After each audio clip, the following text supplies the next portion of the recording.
Hello, YouTube. Welcome to my channel, Marriage, Politics, and Sports. What I present to you is episode 9 of my Black Divestment from the Democrat Party.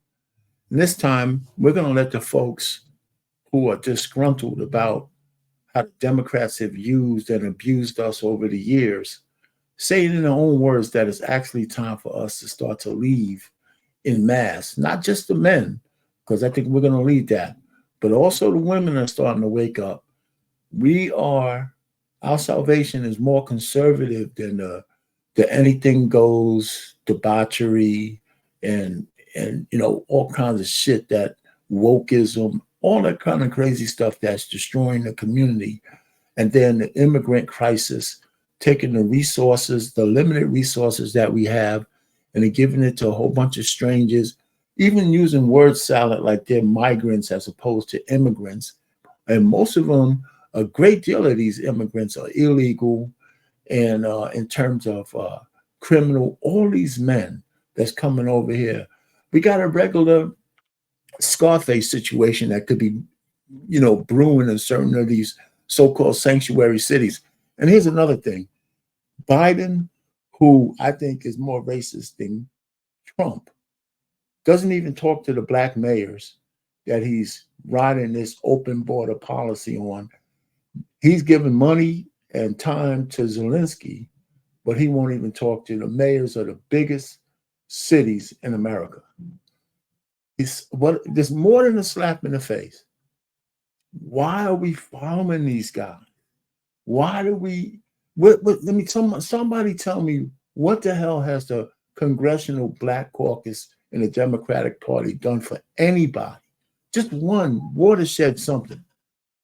So I'm gonna let these people say in their own words why they want to divest from the Democrats. Now, I don't necessarily agree that they should go to Trump. Okay, because I think we still have that mindset that if it's not the Democrats, it's the Republicans. I think that we have other options we could exercise, even if all we need to do is disrupt the Democrats, but we don't necessarily have to vote in the people that the Republicans want, because we don't know if he's going to be the nominee anyway.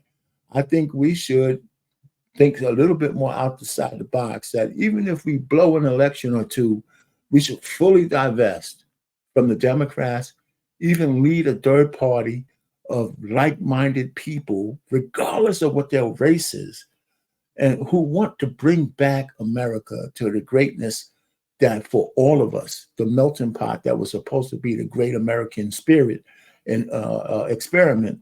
And that whole great American experiment has nothing to do with race. It's supposed to transcend that.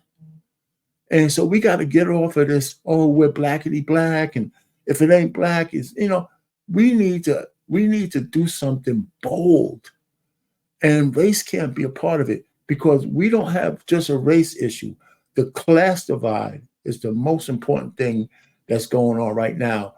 And only a certain amount of people can see it, because they dedicated their lives to thinking that if it's, everything's black and white.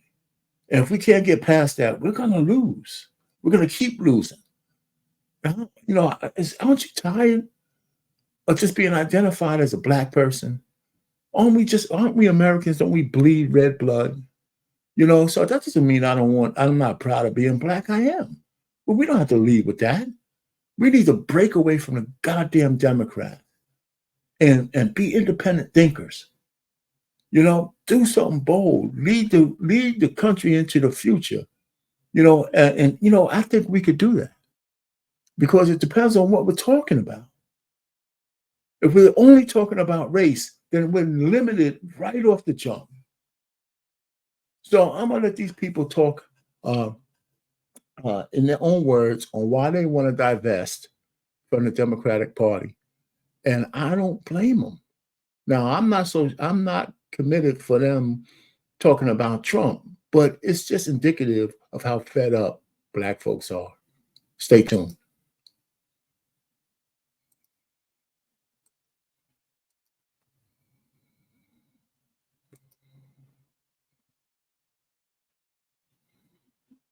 Okay, let me share this in their own word. Open and now we have all these people inundated here in Chicago, and these people are living tax-free of taxpayer dollars, and our own citizens are sleeping and don't have anywhere to go. I think it's a damn shame, and the American people and patriots across this country should be outraged, and we should be holding these Democrats accountable for the actions they've taken against this country and our American way of life. We need to get Donald Trump back into office, because under the Trump leadership, black people flourished. Trump was good for the black community as we know of it. We didn't have no wars. We wasn't begging nobody for nothing. We was well respected in the world, and now we're the laughing stock of the world. We have no morals and values, and the American people deserve better. We deserve a president like Donald Trump. And by the way, Democrats, as a pastor and a true man of God, it is my job to make sure that we get God-fearing people in office.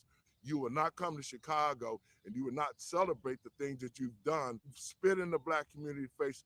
We will boycott that convention and let the Democratic Party know no longer are we going to sit back and watch you destroy our communities and destroy this country. God bless America. How do you justify leaving the amount of people on the streets that are out here? And you building tents, warm tents, to house 2,000 illegals? I went from tent to tent.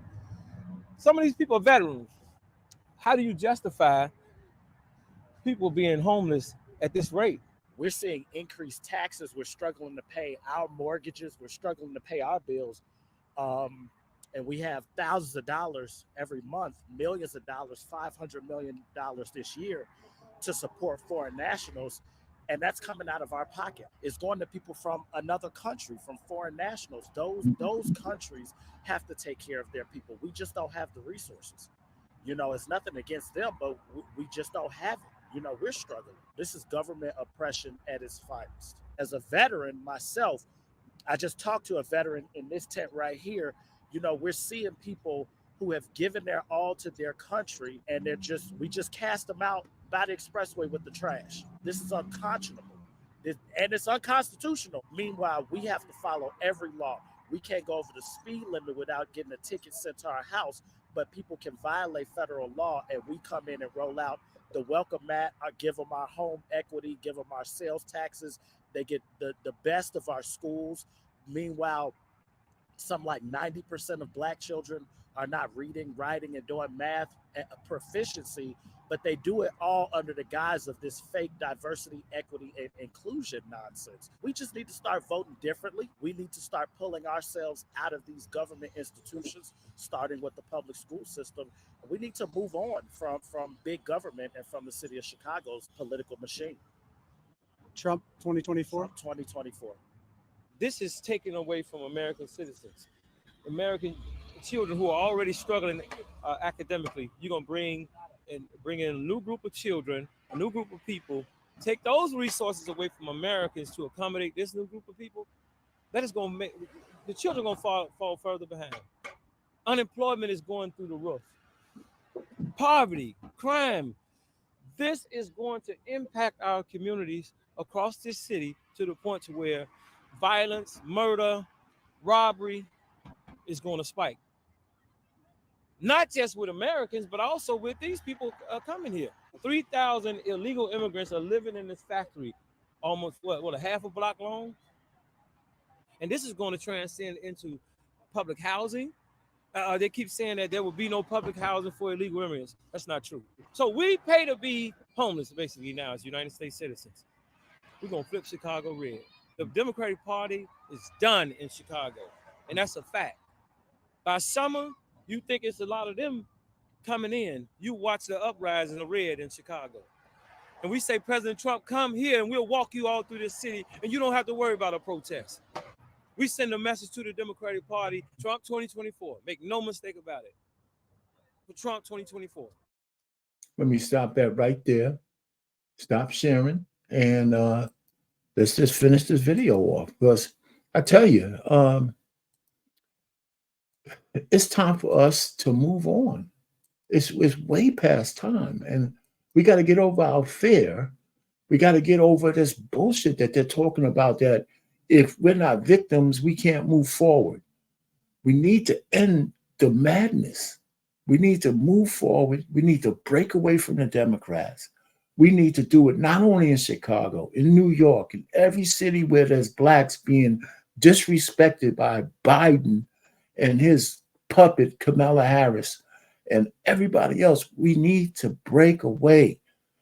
Now, he's meeting with Zelensky, giving him billions of dollars, but he don't have nothing for black people. Put him in office, and he doesn't give a shit about the mayors or none of that stuff. And how much slap in the face do we have to keep taking because some blackity blacks are afraid of white people? They're not our biggest issue anymore. We got a class divide. Our cities are falling apart. Blacks are being disenfranchised everywhere. We bleed for the country, and we need to get away from these guys. I don't care if they lose every election, and if we got to live under the Republican regimes for a couple of 4 or 5 years, we'll survive. If we survive slavery, we can survive these guys too. We should take over their party, by the way, with our own conservative values, rebuild our communities who want to be rebuilt, or build new ones under an independent state of black folks with black thinkers who are thinking conservatively without all the debauchery that's going on and all the wokeism and all this DIE bullshit. We just need to move on. It's time to move on. Our pain, marriage, politics, and sports. Over and out.